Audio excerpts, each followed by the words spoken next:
সবাইকে শুভেচ্ছা আমন্ত্রণ জানাচ্ছি ২১ বিজনেসের সঙ্গে আছি আব্দুর রহমান রণ। টানা একটা পতনের পর আজকে দিনের শুরু থেকে কিন্তু সূচকের বেশ খানিকটা একটি ঊর্ধ্বমুখী প্রবণতা দেখা যাচ্ছে। তবে টার্নওভারের গতিটা কিছুটা ধীর গতিই বলা যায়। আমরা দেখতে পাচ্ছি এখনো পর্যন্ত লেনদেনের পরিমাণ ৩ ঘন্টাতে ছাড়িয়েছে ৫৫০ কোটি টাকার মতো। তবে গত প্রায় ৭ কার্যদিবসে আমরা দেখলাম যে ঢাকা স্টক এক্সচেঞ্জের প্রধান সূচকটির পতন হয়েছিল প্রায় ১৫০ পয়েন্টের মতো। সেখান থেকে আজকে প্রায় ৬০ পয়েন্টের মতো সূচকের উত্থান দেখা যাচ্ছে।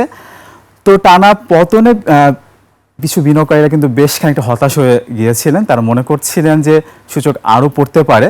হ্যাঁ, সূচক এখনও পড়তে পারে, তবে এটি কিন্তু একটা স্বাভাবিক প্রক্রিয়া।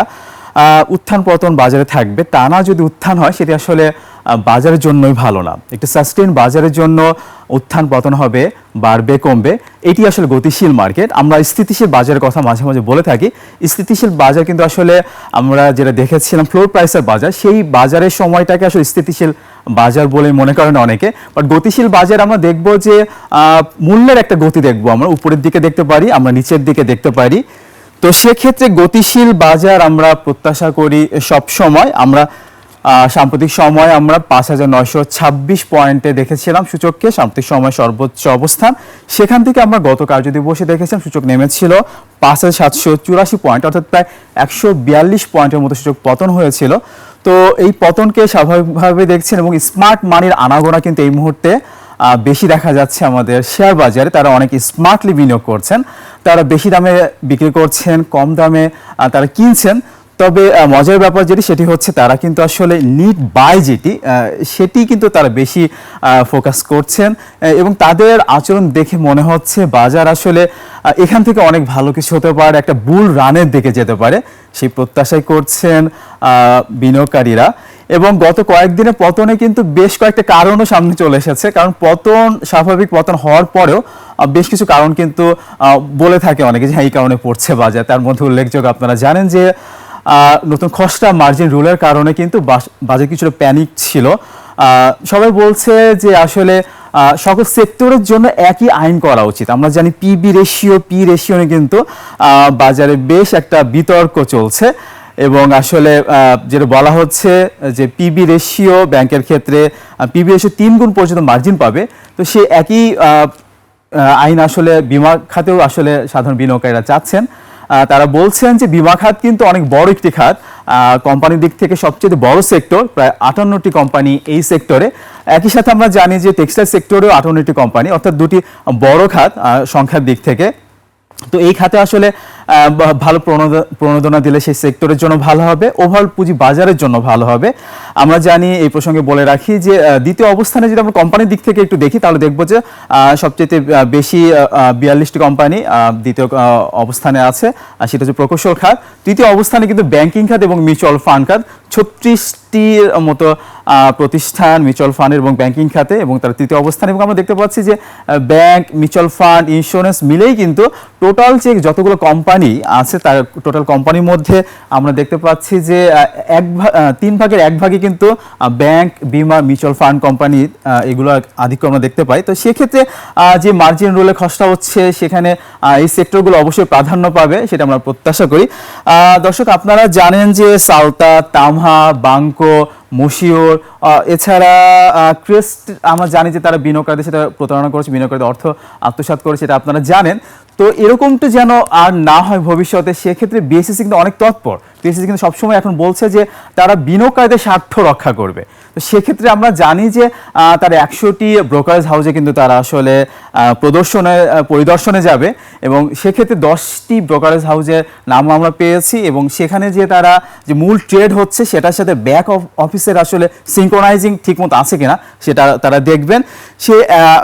যে 10টি ব্রোকারেজ হাউসে যারা যে পরিদর্শনে যায় তাদের মধ্যে রয়েছে ভিশন ক্যাপিটাল ম্যানেজমেন্ট, রয়েছে Howlader equity services, international leasing securities, Ershad securities, Shyamal equity management. এছাড়া আরও রয়েছে, আমরা দেখতে পাচ্ছি আর চৌধুরী সিকিউরিটিজ, SAR অর্থাৎ সার সিকিউরিটিজ, আরও রয়েছে MAH সিকিউরিটিজ অর্থাৎ মাহ সিকিউরিটিজ, আজম সিকিউরিটিজ, সিনথিয়া সিকিউরিটিজ। এছাড়া আরও দুটি ব্রোকারেজ হাউসের নাম জানিয়ে দিচ্ছি যেখানে বিএসসিসি পরিদর্শনে যাবে। আমরা 8টি দেখে নিলাম। এছাড়া আরও যেগুলো রয়েছে আমি একটু জানিয়ে রাখছি, আজম সিকিউরিটিজ, আরও রয়েছে ইন্টারন্যাশনাল লিজিংয়ের কথা আমরা বলেছি, ভিশন ক্যাপিটালের কথা আমরা বলেছি।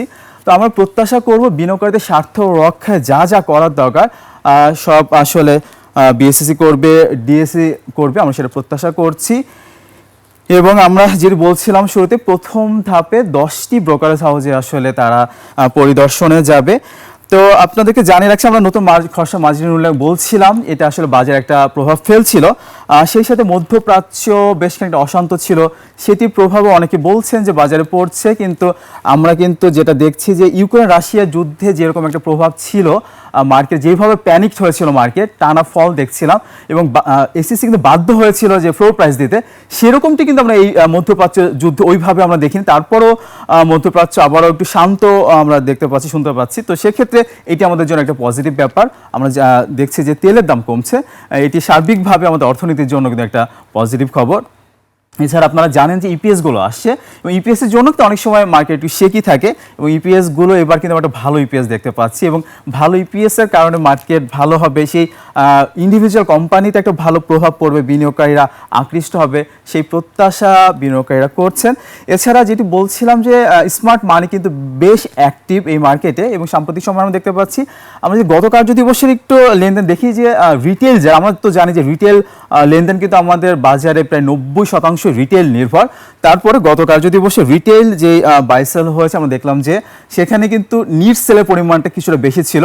অন্যদিকে ইনস্টিটিউশন ডিলারে কিন্তু আমরা দেখলাম যে নিট বাইটা বেশি ছিল, বাট ফরেন বাই সেলটা খুব বেশি পার্থক্য ছিল না। তবে গত বুধবার আমরা বলেছিলাম যে মঙ্গলবারে আমরা দেখেছিলাম যে ফরেন সেলটা কিন্তু অনেকখানি বেশি ছিল, যদিও আমরা জানি যে ফরেন বাই সেল কিন্তু টোটাল টার্নওভারে 2 থেকে 3%-এর বেশি হয় না, কিন্তু গত মঙ্গলবারে আমরা দেখেছিলাম সেটি ছিল কিন্তু প্রায় 3%-এরও বেশি টোটাল সেল, সেখানে বাই ছিল 0.34% আশেপাশে। তো সেটা একটা ইন্ডিকেটর হিসেবে অনেকে নিয়েছিলাম, সেখান থেকে কিন্তু একটা পতন আমরা বাজারে দেখেছি। তাদের কন্ট্রিবিউশন খুব বেশি না থাকলেও তাদেরকে যেহেতু অনেকে ফলো করে থাকে, তাদের বাই সেল দেখে যে অনেকে যেহেতু বাই সেল করে থাকে, তো সেটার একটা প্রভাব কিন্তু আসলে মার্কেটে পড়েই যায়। তো সেক্ষেত্রে আমরা একটা প্রভাব কিন্তু দেখেছিলাম। এছাড়া জানিয়ে রাখছি এই মুহূর্তে মার্কেটে পি রেশিও কিন্তু অনেক নিচে থেকে 10-এরও নিচে, 9.2। এবং আমরা যা গতকালকে দেখলাম যে এ ক্যাটাগরিতে লেনদেনের পরিমাণ ছিল 43% টোটাল টার্নওভারে, সেখানে বি ক্যাটাগরি টার্নওভার ছিল টোটাল লেনদেনের 21% এবং জেড ক্যাটাগরিতে টার্নওভার ছিল মাত্র 4%। একটু জানিয়ে রাখছি ডিএসসির প্রধান ইন্ডেক্সটিকে দেখা যাচ্ছে 53 পয়েন্টের মতো বৃদ্ধি পেয়েছে, আমরা 60 পয়েন্টের বেশি বাড়তে দেখেছিলাম। ইন্ডেক্সটিকে 5838 পয়েন্টে অবস্থান করছে। এছাড়া আমরা দেখতে পাচ্ছি লেনদেন হওয়া প্রতিষ্ঠানগুলোর মধ্যে দর বৃদ্ধি পেয়েছে 315টি, সেখানে দর হারিয়েছে 42টি এবং অপরিবর্তিত অবস্থায় রয়েছে 34টি প্রতিষ্ঠানের শেয়ারের দর।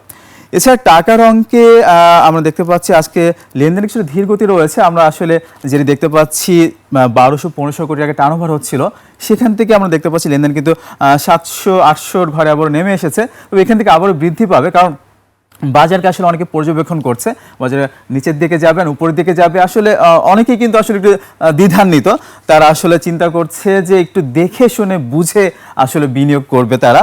এবং আমরা দেখতে পাচ্ছি আজকে টাকার অঙ্কে সবচেয়ে বেশি লেনদেন হচ্ছে কিন্তু ফেক ডিলে, অর্থাৎ ফার্স্ট নিটিং ডাইং।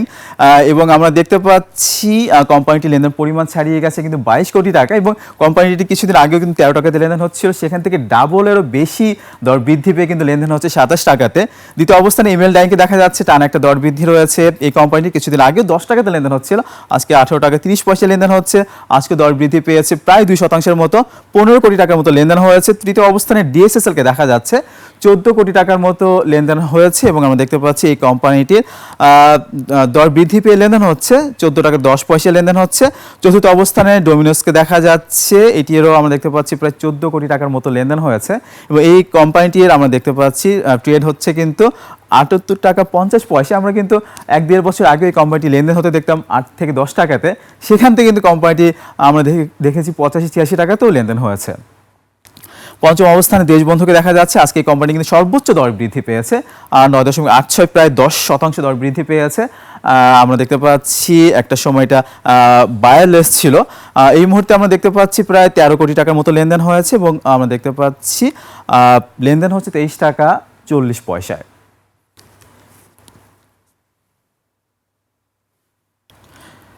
এছাড়া শতাংশের দিক থেকে সবচেয়ে বেশি দর বৃদ্ধি পেয়েছে যে প্রতিষ্ঠানগুলো, সেগুলো তালিকা আমরা দেখে নিই। আমরা দেখতে পাচ্ছি যে সবচেয়ে বেশি দর বৃদ্ধি পেয়েছে রিং শাইনের। আমরা দেখতে পাচ্ছি প্রায় 4 কোটি টাকার মতো লেনদেন হয়েছে। আমরা দেখতে পাচ্ছি প্রায় 10% দর বৃদ্ধি পেয়েছে কোম্পানিটি, পুরোপুরি 10% দর বৃদ্ধি পেয়েছে কোম্পানিটি। দেশবন্ধুরও কিছুক্ষণ আগেই বলছিলাম যে 9.86% দর বৃদ্ধি পেয়েছে। তৃতীয় অবস্থান ফার কেমিক্যালকে দেখা যাচ্ছে, এটি আজকেই আমরা দেখলাম যে সার্কিট ব্রেকার স্পর্শ করেছে, 9.21% দর বৃদ্ধি পেয়েছে। টার্নওভারটা বেশ ভালো, 11 কোটি টাকার মতো লেনদেন ছাড়িয়েছে। এছাড়া আমরা দেখতে পাচ্ছি নিউ লাইন রয়েছে, এটিরও দর বৃদ্ধি পেয়েছে প্রায় 9%-এর মতো, লেনদেন ছাড়িয়েছে 60 লাখ টাকার মতো, লেনদেন হচ্ছে 6 টাকাতে। লুব্রে বাংলাদেশ লিমিটেডকে দেখা যাচ্ছে, এটি লেনদেন ছাড়িয়েছে 3.32 কোটি টাকার মতো। এই কোম্পানিটি দর বৃদ্ধি পেয়েছে প্রায় 9%-এর মতো, লেনদেন হচ্ছে 15 টাকা 80 পয়সাতে।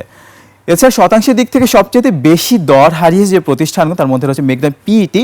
এই কোম্পানিটি কিন্তু আমরা 7-8 মাস আগে দেখতাম যে লেনদেন হতো 20 টাকা 25 টাকার ঘরে, সেখান থেকে কোম্পানিটির দর কিন্তু 100 টাকাও ছাড়িয়েছিল।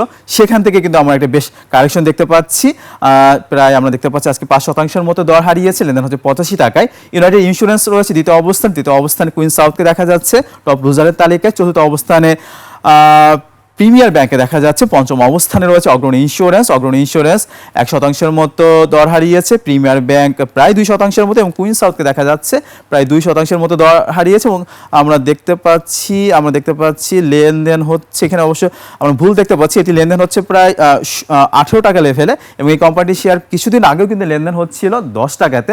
তো সেখান থেকে কিন্তু আমরা দেখতে পাচ্ছি এই কোম্পানিটির কিন্তু একটা বেশ ভালো একটা উল্লম্ফন ছিল। এবং এরকম কিন্তু আমরা দেখতে পাচ্ছি যে কোম্পানিগুলো কিন্তু 20 টাকা 30 টাকা ঘরে আছে অথবা আরও নিচে ছিল, সেই কোম্পানিগুলোর প্রতি কিন্তু সাধারণ বিনিয়োগকারীদের একটা আগ্রহ দেখা যাচ্ছে। এবং সাধারণত এমনটি হয় যখন মার্কেট একটু গতিশীল হয়, ভালোর দিকে যায়, উত্থানের দিকে যায়, তখন কিন্তু ছোট প্রাইসের শেয়ারের প্রতি কিন্তু সাধারণ বিনিয়োগকারী, নতুন বিনিয়োগকারীদের কিন্তু একটা আগ্রহ থাকে।